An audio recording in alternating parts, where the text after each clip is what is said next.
ఓం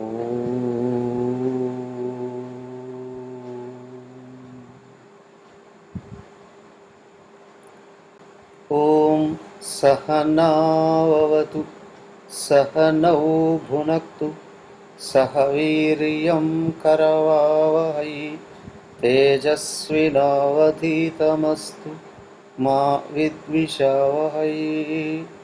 ఓం శాంతి శాంతి శాంతి.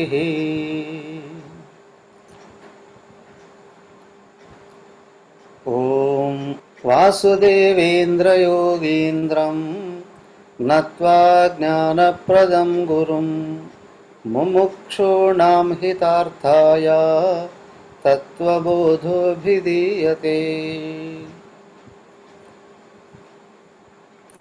హరి ఓం.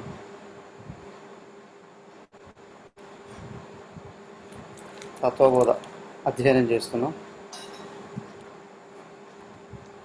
ఇందులో ఆత్మ అంటే ఏంటి అనే విచారణలో స్థూల శరీరం, సూక్ష్మ శరీరం అంటే ఏంటో వివరించుకుంటున్నాం. స్థూలమైన పంచభూతాలతో తయారై పూర్వజన్మ పుణ్య ఫలాల వలన ఏర్పడి జీవుడికి సుఖదుఖాలను ఇవ్వడానికి ఇల్లు లాంటిదై 6 రకాల వికారాలతో కలిగి ఉన్నదాన్ని స్థూల శరీరం అని, అలాగే అదే జీవుడికి సుఖదుఖాలను అనుభవించడానికి పరికరమై ఉన్నటువంటిది 17 భాగాలతో కూడి ఉన్నటువంటిది ఏదైతే ఉందో దాన్ని సూక్ష్మ శరీరము అన్నాం. 17 భాగాలు ఏవి? పంచ జ్ఞానేంద్రియాలు, పంచ కర్మేంద్రియాలు, పంచ ప్రాణాలు మరియు మనసు, బుద్ధి. వీటిని 17 అన్నాం. ఇంతకు జ్ఞానేంద్రియాలు అంటే ఏంటి? అవి ఎందులో నుండి తయారయ్యాయి, ఎవరి చేత పని చేయబడుతూ ఉన్నాయి, ఏమి చేస్తాయి? పంచజ్ఞానేంద్రియాలు ఏవి, ఎక్కడి నుండి వచ్చాయి, ఎవరు పని చేయిస్తున్నారు, ఏం పని చేస్తాయి? 4 విషయాలను ఇప్పుడు చెప్పబోతున్నారు. చూడండి. శ్రోత్రం త్వక్చక్షుః రసనాఘ్రాణం ఇతి. శ్రోత్రం త్వక్చక్షుః రసనాఘ్రాణం ఇతి.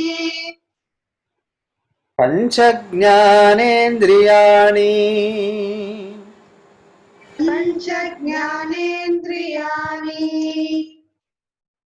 శ్రోత్రస్య దిగ్దేవతా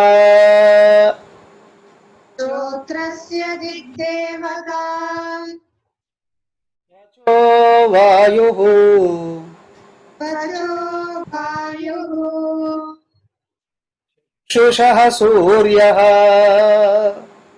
చక్షుషః సూర్యః రసనాయా వరుణః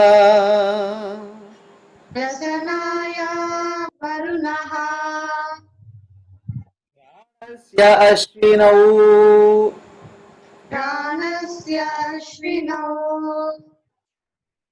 ఇతి జ్ఞానేంద్రియదేవతాః.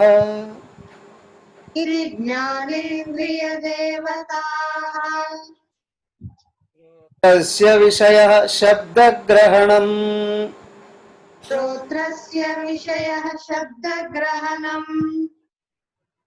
వచో విషయః స్పర్శగ్రహణం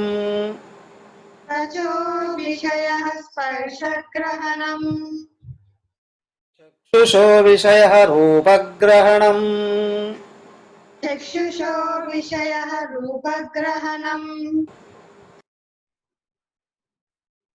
రసనాయా విషయః రసగ్రహణం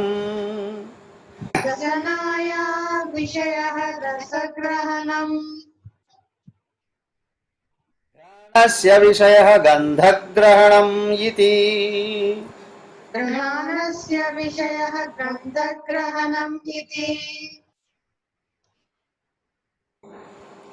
ఆ,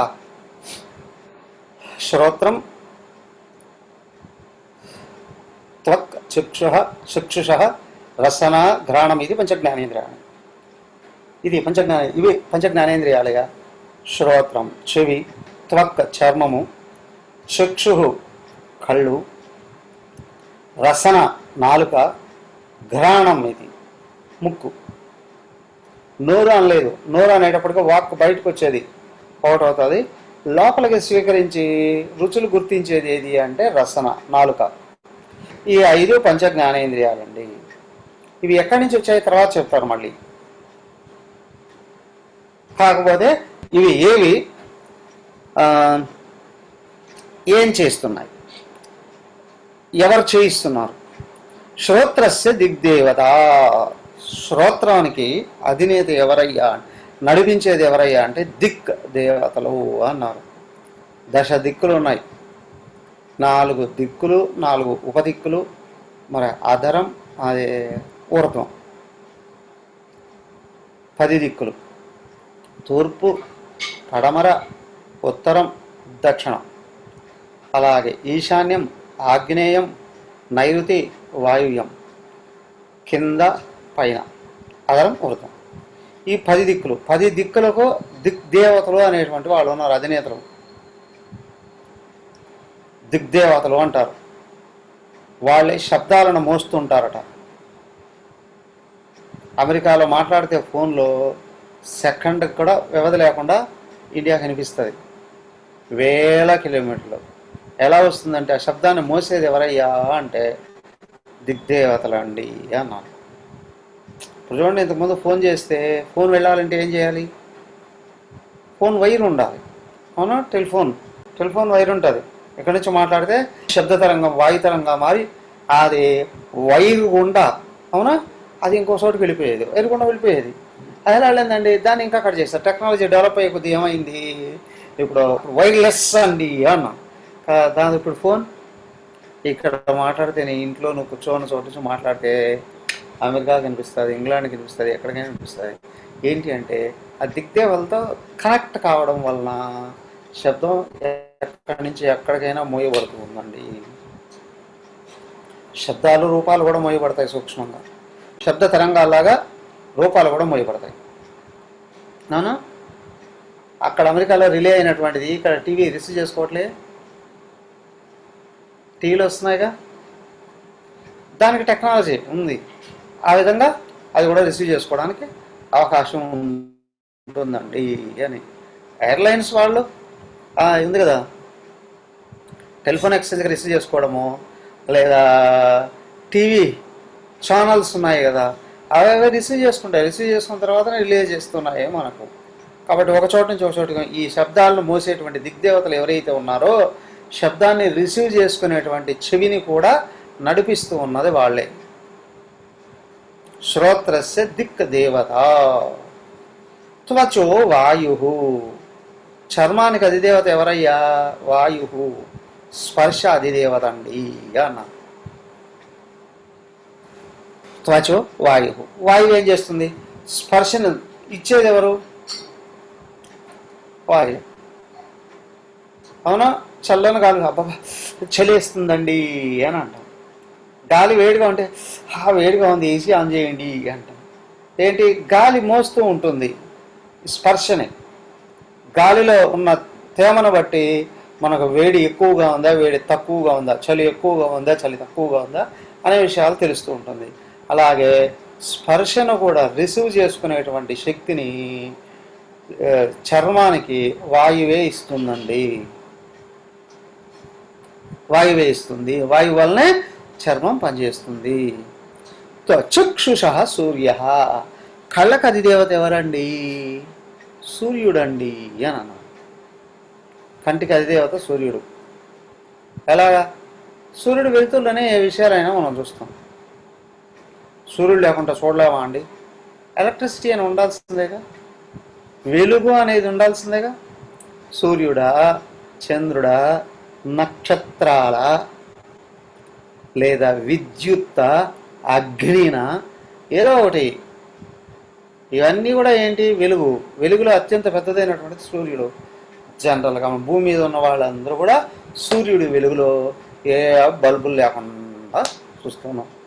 ఎవరికైనా సూర్యుడితో పడట్లేదండి అనుకోండి, మనం సూర్యదేవుడిని ఆరాధిస్తాం. సూర్యదేవుడు అంటే పడట్నం వాడు. ఈ సూర్యుడి కాంతి మేము తీసుకోము, మేము పగల కూడా లైట్ వేసుకుంటాము. ఏ లైట్లు, ఎన్ని లైట్లు సూర్యుడి వెలుతుల్లో పనిచేసేది. సో కాబట్టి ఏంటి అని అంటే వెలుగుని ఇచ్చేటువంటి సూర్యుడే కంటికి కూడా చూసే శక్తిని ఇస్తున్నాడు. చక్షుష సూర్య, రసనాయ వరుణ, నాలుకకు వరుణదేవుడు అధినేత అండి. నాలుకకు వరుణదేవుడు అధినేత అండి. వరుణుడు జలాధిపతి, జలాధిపతి. మేఘాధిపతి ఏమో ఇంద్రుడైతే, సముద్రాలకు అధిపతి ఏమో ఆయన సముద్రుడైతే, కానీ జలానికి అధిపతి ఎవరయ్యా? వరుణుడు. వరుణుడు అనుగ్రహంతోనే తేమ అనేటువంటిది వ్యక్తం అవుతుంది. ఆ వరుణుడు ఏం చేస్తున్నాడు? నీళ్ళు ఉన్నాయి అంటే వరుణుడు అనుగ్రహమే. ఆ వరుణుడే తన శక్తిని నాలుగు కింద భాగంలో కూర్చోబెట్టి అక్కడ నిరంతరం వాటర్ స్ప్రింగ్, నాలుగు కింద నీళ్ళు ఎప్పుడూ ఊరుతూనే ఉంటాయి. అవునా? అద్భుతంగా నీళ్ళు ఊరుతూనే ఉంటాయి కదా. ఏదైనా తింటున్నాము అని అనుకోండి, నాలుగు కింద నుండి నీళ్ళని ఏం చేస్తుంది? అలా స్ప్రింగ్లో బయటికి తెచ్చి నాలుగు పైకి స్ప్రే చేస్తుంది. అప్పుడు ఆ పదార్థం ముద్దగా అవుతుంది. అప్పుడు టేస్ట్ వస్తుంది. లేదంటే పదార్థం పొడైంది అంటే టేస్ట్ ఉండదు, ముద్ద అయితేనే టేస్ట్ వచ్చేది. సో కాబట్టి నాలుగు కింద ఉన్న అప్పుడు నోరు తడారిపోయింది అనుకోండి, చచ్చిపోతారు. ఒకసారి గాలి కూడా ఆడదు. ఆడడానికి వీలుంది. వెంటనే నోట్లో నీళ్ళు పోసుకుంటారు. నీళ్ళు పోసుకుంటే పదార్థం ముద్ద అయిపోయి లోపలికి వెళ్ళిపోవడానికి అవకాశం ఉంటుంది. అసలు లోపలికి వెళ్ళాలి అన్నా జలం ఉండాలి, టేస్ట్ రావాలి అన్నా జలం ఉండాలి, నోరు పని చేయాలన్నా జలం ఉండాలి. ఆ జలం అంతా నాలుగు కింద ఎప్పుడు ఊరుతూనే ఉంటుంది, ఎప్పుడు ఊరుతూనే ఉంటుంది. దానికి రసనాయ వరుణ, నాలుకకు అధిదేవత వరుణదేవుడు అండి. ఘ్రాణస్య అశ్వినవు, ముక్కుకు అశ్విని దేవతలు, సూర్యుడి యొక్క పుత్రులు, ఇద్దరు ట్విన్స్ వాళ్ళు, అశ్విని దేవతలు అని అంటారు వాళ్ళిద్దరిని. వాళ్ళు స్వర్గలోకంలో వైద్యులట, వాళ్ళే ఇక్కడ ముక్కుకు అధినేతలు. అదేంటండి అక్కడ అందరూ ఒకరొకరు ఉంటే వీళ్ళు ఇద్దరు ఎందుకున్నారు? ముక్కు ఒకటే కానీ దారులు రెండు ఉన్నాయి. దాన్ని ఒకటి ఇడ, రెండు పెంగళ అంటారు. అవునా? ఇడ పెంగళ అని రెండింటికి ఇద్దరు అధినేతలు. ఇంకొకటి కూడా ఏంటి అంటే ఈ మిగతా ఇంద్రియాలన్నీ లోపలికి తీసుకుంటాయి. కళ్ళు కూడా రూపాలని లోపల తీసుకుంటాయి, చెవి శబ్దాలను లోపలికి తీసుకుంటుంది, ఇది నాలుక రుచులను లోపల తీసుకుంటుంది, చర్మం కూడా స్పర్శను లోపల తీసుకుంటుంది. కానీ ముక్కు ఏంటి అంటే గాలిని బయటికి వదిలి లోపలికి తీసుకున్నప్పుడే నీకు వాసన అనేది తెలుస్తుంది. బయటికి లోపలికి తిరుగుతూ ఉండాలి. కాబట్టి ఏంటంటే ఈ రెండు రకాల క్రియలు చేస్తున్నటువంటి ఈ నాసిక ఏదైతే ఉందో అది అశ్విని దేవతల వలన పనులు చేస్తూ ఉంది. సూర్యుడి పుత్రులు అండి వీళ్ళు. ఓకే, 5 ఇంద్రియాలు, జ్ఞానేంద్రియాలు 5 రకాల పనులు చేస్తున్నాయి. 5 రకాల ఇంద్రియాలకి 5 అధిదేవతలు ఉన్నారు. సరే, ఇప్పుడు మళ్ళీ ఏంటంటే ఏం పని చేస్తుంది చెప్తున్నారు. ఇది జ్ఞానేంద్రియ దేవత. ఈ విధంగా జ్ఞానేంద్రియాలకు అధిదేవతలు అండి అన్నారు. ఓకే, తర్వాత శ్రోత్రస్య విషయ శబ్దగ్రహణం. చెవి డ్యూటీ ఏంటి? వీటికి కూడా డ్యూటీలు ఉన్నాయి. దేని డ్యూటీ అది చేస్తూ ఉంటుంది. ఒక్కదాని డ్యూటీలోకి ఎలాంటి పరిస్థితిలో ఇంకొకటి అడ్డుపడదు. ఒకదాని డ్యూటీ పొరపాటుగా కూడా ఇంకొకటి తీసుకోదు. అవునా? నీ డ్యూటీ నువ్వే చెయ్యి. ప్రత్యామ్నాయం లేదు. ప్రత్యామ్నాయం ఉండేటట్లయితే ఎప్పటికప్పుడు ఆబ్సెంట్లు అవుతూ ఉండేటివి, దొమ్మ కొట్టేటివి, లీవ్ పెడుతూ ఉండేటివి. అవకాశం లేదు అక్కడ. కాబట్టి ఇక్కడ శ్రోత్రస్య విషయ శబ్దగ్రహణం. చెవి యొక్క పని ఏమిటి? శబ్దాలను స్వీకరించడం. త్వచో విషయ స్పర్శగ్రహణం. చర్మం యొక్క పని ఏమిటి? స్పర్శల్ని రిసీవ్ చేసుకోవడం. చక్షుషో విషయ రూపగ్రహణం. కళ్ళ యొక్క పని ఏమిటి? రూపాలను గ్రహించడం. రసనాయా విషయ రసగ్రహణం. నాలుక యొక్క పని ఏమిటి? రుచులను స్వీకరించడం. ఘ్రాణస్య విషయ గంధగ్రహణం. ఇది ముక్కు యొక్క విషయం పని ఏమిటి అంటే వాసనలు స్వీకరించడం. అర్థమైనా? 5 జ్ఞానేంద్రియాలు 5 రకాల పనులు చేస్తూ ఉన్నాయి. ఒక్కొక్కటి ఒక్కొక్క రకమైన పని. ఇప్పుడు చూడండి, ఈఎన్టీ అంటాం, డాక్టర్. ఈఎన్టీ డాక్టర్ అంటే ఇయర్, నోస్ అండ్ టంగ్. చెవి నుండి, ముక్కు నుండి, నోటు నుండి 3 కలిసి గొంతులో కలుస్తాయి. జంక్షన్ ఇది, త్రివేణి సంగమం. త్రివేణి సంగమం. దానికి 3ంటికి ఒకడే ఉంటాడు డాక్టరు. అయితే 3 ఒకదాని పని ఒకటి మాత్రం చేయవు. నోట్లో పుండు అయిందంటే 4 పని చేయట్లేదు అని కాఫీ ముక్కులో పోస్తే ఖాళీ చేస్తాం. అవునా కదా? చెవి నొప్పిగా ఉంది, ఓ ముక్క వినిపెట్టు అంటే ఏమంటుంది? ఐ కాంట్ అంటుంది. అవునా? ఏది దేని పని అదే చేసుకుంటారు. మైండ్ యువర్ ఓన్ బిజినెస్ అన్నట్లుగా నీ పని నువ్వు చేసుకో అని ఎవరో చెప్పారు వాటికి. అందుకే దాని పని అది మాత్రమే చేసుకుంటుంది. నోటి పని నోటిదే, ముక్కు పని ముక్కుదే, చెవి పని చెవిదే. 3. అలాగే కళ్ళల్లో కూడా మనం ఐ డ్రాప్స్ వేసామనుకోండి, టక్కుమని గొంతులో చేదొస్తుంది. అవునా? అక్కడి నుంచి కూడా ఉంది రూట్. అయినప్పటికీ కూడా దేని పని అదే చేస్తుంది అండి, ఒకదాని పని ఇంకొకటి చేయదు.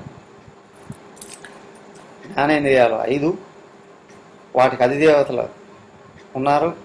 అవి ఈ పనులు చేస్తూ ఉన్నాయి. ఎక్కడి నుంచి వచ్చాయి తర్వాత చూద్దాం.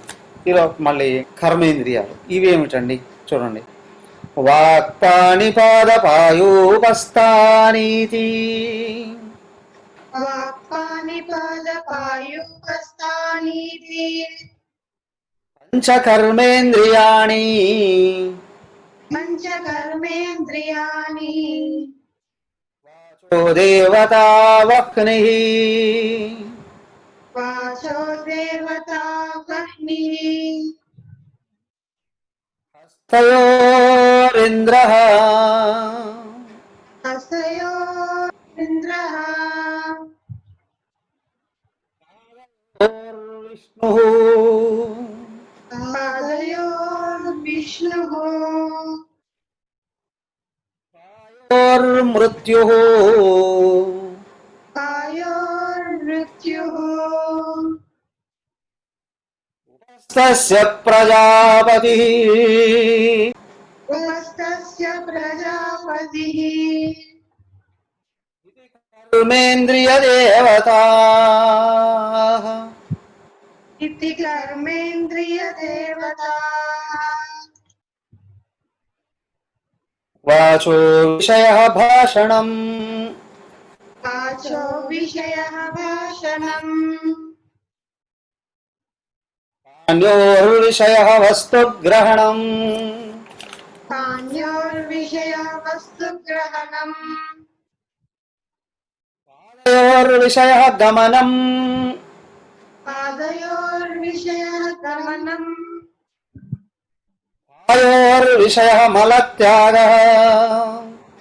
కాయోర్విషయః మలత్యాగః. తస్య విషయః ఆనంద ఇతి. ఉపస్థస్య విషయః ఆనంద ఇతి.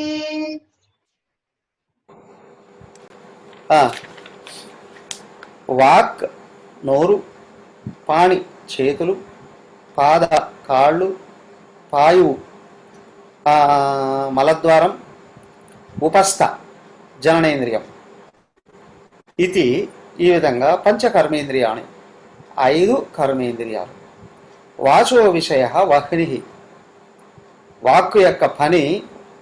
వాచో దేవత వహ్ని, వాక్కు యొక్క అధినేత అధిదేవత అగ్ని. హస్తయో ఇంద్ర, చేతులకు అధిదేవత ఇంద్రుడు. పాదయోర్ విష్ణు, పాదాలను నడిపించేది విష్ణుదేవుడు. పాయోరు మృత్యు, మలద్వారానికి అధిపతి మృత్యుదేవుడు యముడు. ఉభస్తస్య ప్రజాపతి, జననేంద్రియానికి అధిపతి ప్రజాపతి అంటే బ్రహ్మదేవుడు.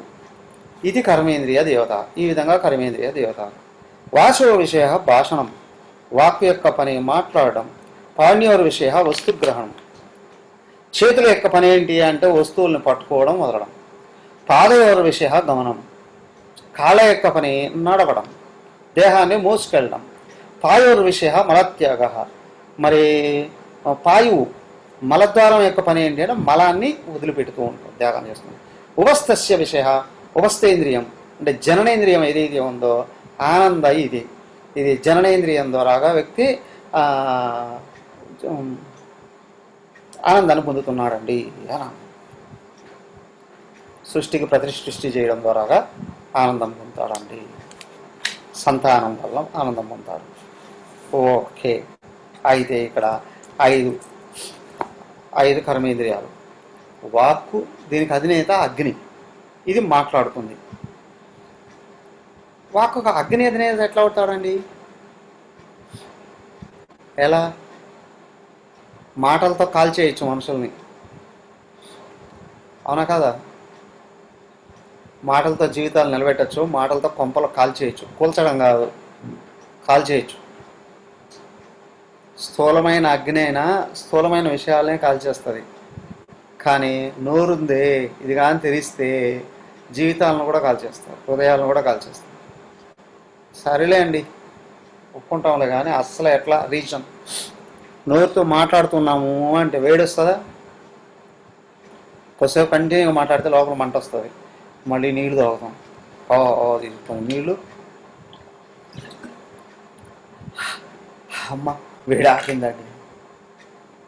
అగ్ని వలనే ఇది వస్తుందండి. శబ్దం అగ్ని వలన వస్తుంది. కర్రలేసి మంట పెడుతున్నాం అనుకోండి, శబ్దాలు వస్తాయా? మంటలో నుంచి శబ్దాలు వస్తాయా? రకరకాల శబ్దాలు వస్తాయి. అందుకే దీనికి అధినేత అగ్ని అట. అగ్నిదేవుడు లోపల కూర్చొని వాక్కును మాట్లాడిస్తున్నాడండి. చేతులు, రెండవది చేతులండి అన్నారు. చేతులకు అధిదేవత ఇంద్రుడు. ఇవి వస్తువుల్ని పట్టుకొని వదులుతాయి. చేతులతో ఏం చేస్తాం? చేతులతో అన్నం తింటాం, చేతులతో రాస్తాం, చేతులతో షక్కాండిస్తాం. ఇవన్నీ ఓకే. అసలు సూక్ష్మంగా గ్రహిస్తే ఏదైనా సరే పెన్ను పట్టుకోవడం వరకే దీని పని. చెయ్యి రాస్తుందా? చెయ్యి తీసి పక్కన పెట్టి రాయమని చెప్పి చూద్దాం. నో, చెయ్యి నీతో కనెక్ట్ అయ్యి ఉంటేనే నీకు లోపల మైండ్లో కదిలేటువంటి విషయాలే చెయ్యి ద్వారాగా అని వెళ్ళి రాసేస్తాయి. లేదా నీ మనసులో అనుకుని ఒక చేతితో రాయించి చూద్దాం, చెయ్యి తీసి పక్కన పెట్టి రాయించి చూద్దాం. లోపల ఆర్డర్ ఇస్తే చెయ్యి మళ్ళీ అన్నీ చేసుకుంటూ వెళ్ళిపోతూ ఉంటుంది కదా. అయితే ఏంటంటే ఈ స్థూలంగా దేని పని పట్టుకుంటుంది. పెన్ అయినా పట్టుకుంటుంది, గన్ అయినా పట్టుకుంటుంది, అన్నమైనా పట్టుకుంటుంది, విషమైనా పట్టుకుంటుంది. కానీ దానికి ఏం తేడాలు లేవు, పట్టుకోమంటే పట్టుకుంటుంది కదా. కాబట్టి ఏంటి అంటే చేతుల యొక్క పని వస్తువులను పట్టుకోవడం. అయితే అన్ని పనులు చేతితోనే చేస్తూ ఉంటాం. చేయి పట్టుకుంటేనే చలి చేసేది. చేయి పట్టుకోకపోతే పని కాళ్ళతో పట్టుకుంటాం. అందరికీ వీలు కాదు. కొంతమంది చిన్నప్పటి నుంచి చేతులు లేని వాళ్ళు అయితే ప్రాక్టీస్ చేస్తారు అక్కడ. దాని పని మాత్రం అది కాదు. కాబట్టి ఏంటి అంటే ఈ చేతుల యొక్క పని, చేతులకు అధిదేవత ఎవరయ్యా? ఇంద్రుడండి అన్నారు. ఇంద్రియాణం రాజా ఇంద్ర అని చెప్పడం కదా. ఇది చేసిన వాడండి అని అంటారు ఇంద్రుడిని. చేసిన వాడండి అని ఇంద్రుడు అంటారు. ఆ ఇంద్రుడే ఈ చేతులతో అన్ని పనులు చేయిస్తున్నాడు అండి. ఇంద్రుడు అధిదేవత అండి. ఇంద్రియాలకు రాజు మనసు అని అన్నా అక్కడ మనస్సుకు అధిదేవత చెప్పినప్పుడు చంద్రుడు చెప్పారు. కానీ ఇక్కడ ఏంటంటే ఇంద్రుడు అండి, అన్ని చేయించేవాడు ఇంద్రుడు అండి. దేవతలు అంటే ఇంద్రియాలకు అధినేత అక్కడ, అంటే దేవతలకు అధినేత ఇంద్రుడు. అన్ని పనులు ప్రకృతిని రక్షింపజేస్తుంటాడు, ప్రకృతిలో సర్వ వస్తువులను సృజిస్తూ ఉంటాడండి, చేసిన వాడండి. ఓకే, అన్ని పనులు చేస్తున్నాం. దెన్ పాదయోర్ విష్ణువు, పాదాలకు అధిదేవత విష్ణువు, పాదాల పని దేహాన్ని మోసుకెళ్తూ ఉన్నాడు. అవునా, దేహాన్ని ఒక చోటు నుంచి ఒక చోట మోసుకెళ్ళేది ఎవరు? పాదాలే, అంటే చేతులే, కాళ్ళే. కాళ్ళు లేకపోతే ఇంకెవరినో వచ్చి ఎత్తుకెళ్ళాలి, లేదా వీల్ చైర్లో కూర్చోబెట్టుకొని వెళ్ళాలి కదా. ఏదేమైనప్పటికీ కూడా దేహాన్ని మోసేది కాళ్ళేనండి. ఈ కాళ్ళకు అధిదేవత విష్ణు. ఎట్లా? ఆయన అప్పుడు వామనావతారం ఎత్తి ఒక అడుగుతో భూమంతా వ్యాపించాడు, ఇంకొక అడుగుతో ఆకాశం అంతా వ్యాపించాడు, 3 అడుగులతో వ్యక్తమయ్యి బలిచక్రవర్తిని కూడా తొక్కి పారేశాడు, భూమి ఆకాశాలను వ్యాపించి. అలాగే నువ్వు ఒక చోటు నుంచి ఇంకో చోటుకి ఎక్కడికి వెళ్ళాలి అన్నా నేను తీసుకెళ్ళిపోయి మొత్తం తిప్పేది ఏదయ్యా? నీ పాదాలు, నీ కాళ్ళే. కాబట్టి ఆయన అధినేత అండి, ఇష్టదేవుడు అధినేత. కాళ్ళకి ఆయన అనుగ్రహం ఉంటే కాళ్ళు ఎక్కడైనా తిరుగుతాయి. కాళ్ళల్లో చక్రాలు ఉంటాయంటారు, అవునా? కాళ్ళలో చక్రాలు ఉంటాయంటారు కదా. కొంతమంది కాళ్ళే చక్రాలు, అందరికీ కాళ్ళే చక్రాలు. చక్ర అంటే కదిలేటువంటిది, తిరిగేటువంటిది అని. కాబట్టి కాళ్ళే చక్రాలండి, కాళ్ళల్లో చక్రాలు ఉంటాయండి అని కూడా అంటారు. Okay okay. దెన్ పాయోర్ మృత్యు, మలద్వారం అధినేత మృత్యుదేవుడు అండి. అది లోపల ఉన్నటువంటి చెత్తను బయట వేస్తూ ఉంటుందండి. జనేంద్రియానికి అధినేత బ్రహ్మదేవుడు అండి. అది మూత్ర విసర్జన చేస్తూ ఉంటుంది, సృష్టికి ప్రతి సృష్టి చేస్తూ ఉంటుంది. జననేంద్రియం అండి అన్నారు. సరే, ఓకే, దాని గురించి రేపు తెలుసుకోవడం ట్రై చేద్దాం. మరియు ఓం ఓం శాంతి శాంతి శాంతి. హరి ఓం. శ్రీ గురుభ్యో నమః. హరి ఓం.